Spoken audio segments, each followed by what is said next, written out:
शिक्षक म्हणून तुम्ही कार्यरत असाल तर तुम्हाला आता टीईटी कंपल्सरी द्यावी लागणार आहे आणि पास व्हावे लागणार आहे। सुप्रीम कोर्टाचा निकाल आलेला आहे।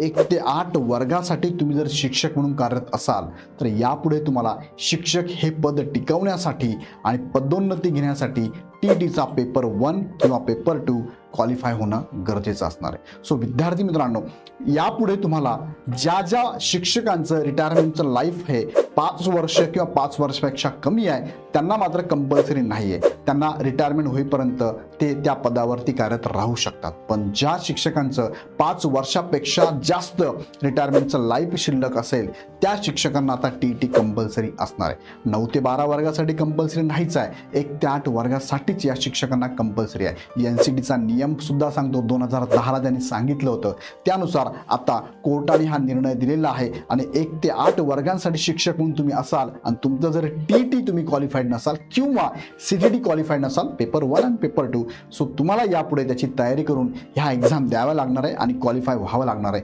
किती संधी असेल तर 2 वर्षात या टीईटीला तुम्हाला क्वालिफाय होणं गरजेचं असणार आहे। यासाठी तुम्ही जर तयारी करत असाल तर इग्नाइट अकॅडमीची batch live plus recorded available आहे।